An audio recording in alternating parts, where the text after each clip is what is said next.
In today's video, I'm breaking down my top 10 sneakers of 2022.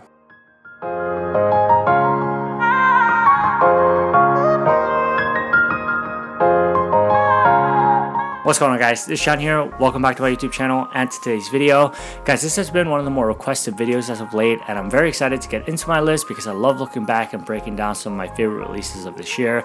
But before I do that, guys, keep in mind that this is going to be my list. Your list probably looks very different, so don't go too crazy in the comments. But you guys know the drill. Hit that like button down below. You guys know how much it helps this channel grow. And you can also find me over on Instagram at John Yu. It's my name. It's the best way to get connected with me. So if you guys want to do that or check out my stories or my outfit inspos, you guys can definitely do that over there. But with all that out of the way, guys, let's dive straight into my top 10 sneakers of 2022. All right, so how this list ended up working out, I have the top 6 sneakers with me in hand, but I don't have those bottom 4 sneakers. I mean, I guess that makes sense. But at number 10, guys, it's going to be the Asics Gel Kino 14, the Down pair, the white and silver colorway. This is probably one of the more wearable sneakers that released this year, and you guys know me, I love a pair of versatile sneakers that you can just throw on with anything and it looks really good. And it has that silhouette that I've been really into this year, where it just works with wider fitting pants or slimmer pants, shorts, or joggers. It really is the epitome of a versatile sneaker, or like a staple sneaker that any guy should have in their wardrobe. Now, I'm still debating whether or not I should get a pair or I need a pair, but if and when I do, I know I'm going to get a lot of wear out of it. So just because of that versatile aspect, I really couldn't leave this shoe out of my top 10. So it comes in at number 10. And coming in at number 9, it's going to be the Nike Air Max Penny 1 Social Status Recess. Guys, if I had to pick one pair of sneakers that really grew on me this year, it would be this one. This model, the Penny 1s, I really started to get into it towards the end of the year when they were releasing a bunch of colorways. And I always debated on picking up a pair, but I just never ended up pulling the trigger. But I really do like the silhouette and the shape of it, and how it's a chunky sneaker, but it's not too chunky at the same time. And it works with a lot of different types of pants, which is something that I look for when it comes to sneakers. And this collaboration with Social Status was done really well. I love the colorway. And this year I've been really getting into darker toned sneakers, which is definitely something new to me.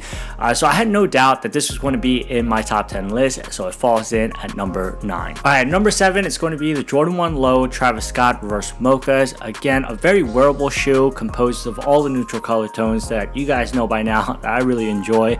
But yeah, I think it's one of the better colorways that Travis Scott has released over the years. I think it's better than the Fragment ones. I've just been into brown as of late, any shade of browns, and you guys will see more of that later on the list. But I just gravitate towards that color because it's easy to wear, easy to style. So it was a release that I was really excited to follow, and I would have kept a pair if I hit for retail, but as you guys know, it's virtually impossible when it comes to Travis Scott sneakers, and by now it's too expensive for me to spend. So nonetheless, it's on the list at number 8, the Travis Scott Reverse Mochas. All right, coming up next on the list at number 6, it's going to be the Nike Air Force 1 in collaboration with Louis Vuitton. Guys, I absolutely love the entire lineup of sneakers that they dropped for this, and I've always wanted to see a collaboration between Nike and Louis Vuitton, of course with Virgil, and I think they did a fantastic job with this. I loved each and every single colorway, and I love how they took a model as classic as the Air Force 1, kept the integrity of it, but made it unique and different with all the Louis Vuitton designs. And it would have been an exciting shoe to have in the rotation. Definitely a hard shoe to wear for me just because of how expensive it is. But yeah, nonetheless, would have loved to have that in the rotation. And I think this shoe is on everybody's list this year, but I had to put it pretty low just because how hard it was to obtain it for the general public. So for that reason, it was low on the list, but it had to be on the list, no question. All right, just realized that I completely skipped number 8. So this is going to be the actual number 6, but this is when I can start to show you the sneakers in hand. So we're getting to the exciting part. Now, number 6, it's going to be the Nike Air Force 1 Mid Chocolate. Now, this might come off as a surprise to a lot of you guys, but this shoe, when I first heard that it was releasing, I looked into it, immediately knew it was a sneaker that I needed to have in the collection. Now, what first caught my attention, as I've stated before, is this beautiful chocolate brown colorway, and it's accompanied by this off-white cream colored laces, the checkmark midsole, and it works really, really good with the brown. I'm glad they didn't do white because I don't think it would have looked as good. But not only that, it comes in this beautiful suede material that feels so good and so buttery in hand. So I was just floored by the overall design and construction of the sneaker, and I just remember being really excited about it. And I wore it a lot when it came in. I'm going to continue to wear them into the spring season. And this sneaker, I was able to go on Nike Sneaker that morning and just pick it up, no problem. I think it was like after 10 o'clock. So sometimes you need to have sneakers like that. And this shoe I just remember being so excited about it, so it had to be on the list, so it comes in at number 6. All right, coming in next at number 5 is going to be the New Balance 993 Joe Freshgood Performance Art. Now, I just remember when the first image of the 3 colorways came out, being so excited for it because it was this unique, bright pastel colorway that I really lacked in my collection, so I thought it would be a fun twist to put into my collection, and this was my favorite color out of the 3. And with New Balance 993, it's comfortable on feet, it looks good on feet, and the quality is there, so it was definitely a must for me. So I'm really excited to have this pair in hand, and Joe Freshgood and New Balance have been just killing it with their collaborations. I just don't think there were any misses with their sneakers, but I mean, you guys tell me in the comment section below. But yeah, I can see myself wearing this a ton in the spring and summer seasons, so because of that, it definitely deserves a spot on the list at number 5. All right, at number 4, it's going to be the Converse Chuck Taylor in collaboration with Notre. Guys, this is an absolutely gorgeous sneaker.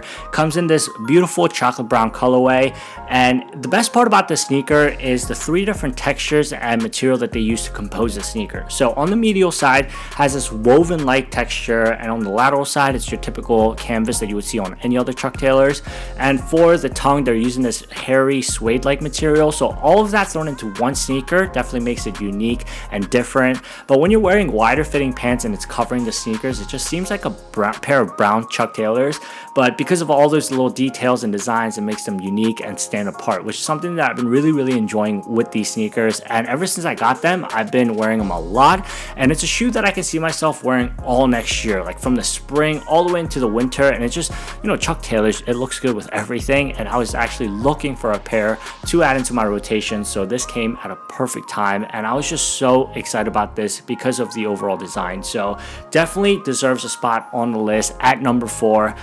Man, like, I can't wait for the next time I wear these. Coming in at number 3, it's probably no surprise to any of you guys, but it's going to be the Jordan 4 A Ma Maniere. Guys, A Ma Maniere have been killing it with their collaborations, and this pair specifically has to be towards the top for me.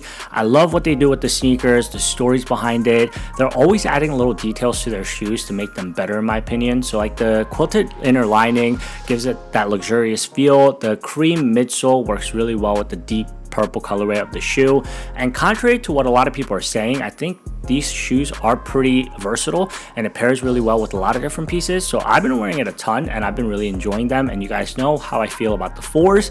But I mean, this is gonna be a hot take. I think these are better than the Off-White 4s from last year or 2 years ago. I've had those too and I really like them, but they get dirty really quick, and I think these are just gonna age better. But I mean, feel free to disagree in the comments, but yeah, I'm on your 4s. I've been really loving them. Coming down to our last 2 sneakers, at number 2, it's probably on everybody's list. It's going to be the Jordan 1 Lost and Found. Now, the reason why I was so excited about these sneakers this year was because I've said this on my channel before, but I got into the sneaker game pretty late, so I missed out on a lot of the classic colorways, and Chicago's were one of them. And Chicago's were always a pair that I wanted to have in the rotation, but it was always so expensive for me to spend my money on. So when they announced that these were going to release this year, I was really hoping that I hit for retail, and thankfully my wife did. So I've been really enjoying them. It's easy to wear. It's Jordan 1s. It's a solid shoe just to have in the rotation. But I mean, it's just unfortunate how the whole release went down and the conditions of some of the pairs that were coming in. But it's definitely a shoe that had its moment in 2022. It's a pair that I'm considering doubling up on. But yeah, it's just, I mean, it's on everybody's list for a reason, and for all the reasons you guys are enjoying it, it's probably the same for me too. But yeah, I'm really glad to have now a classic colorway in the rotation. Now, if you guys follow me on Instagram, you guys follow closely through Instagram stories, you guys already know what my sneaker of the year is. But for the rest of you guys here, it's going to be the Nike Craft General Purpose Shoe by Tom Sachs. Now, this shoe I wore every day for several months after release, just because how easy it was to wear them, how easy it was to style them. It was one of those shoes that I left at the front door, and whatever I was wearing that morning, no doubt in my mind I was slipping those on and leaving the house. It just worked for everything. So it worked great for getting ready in the morning. It made traveling a lot easier just because I was packing one shoe now, because it was covering all the activities I was doing. I've hiked in them, I've hiked in the rain in them, and it's easy to get in and out of TSA with these too. So every aspect of my life regarding sneakers, this one just made it a lot easier. And in college I wore the Nike Killshot 2s quite a bit. There was a pair that I beat to the ground because I was wearing them every day. So when these were announced to release, it brought back all those memories, but these came with its own unique designs and details that made them different and worked better for my style now. So I enjoyed these so much that I picked up the yellow pair too. Now I didn't wear these as much as this pair because I always gravitate towards this pair, but I'm really excited about the future colorways next year. But similar to the Converse that I spoke about earlier, I'm wearing these all next year, and it doesn't matter where I'm going, I'm wearing these and I'm bringing them on my travels. So yeah, Tom Sachs did an amazing job creating literally a general purpose shoe, and I've been really enjoying them. And if you guys saw my stories throughout the year, you guys know how much I wore these. So yeah, had to be number one for me. I'm really excited about these, and I can't wait to get my hands on more pairs, or I'm gonna double up on these, there's no doubt. And that is going to be it for today's video, guys. I hope you enjoyed it, and if you guys did, again, leave a like down below. You guys know how much that helps this channel grow. And guys, make sure you subscribe to this channel if you haven't already for more content like this. And lastly, leave a comment down below. I want to know your top 5 sneakers of 2022. I want to talk to you guys about them. Let's converse, let's get connected. And guys, if you watch this video all the way to the last bit, I love each and every single one of you, and I'll catch you guys in the next one.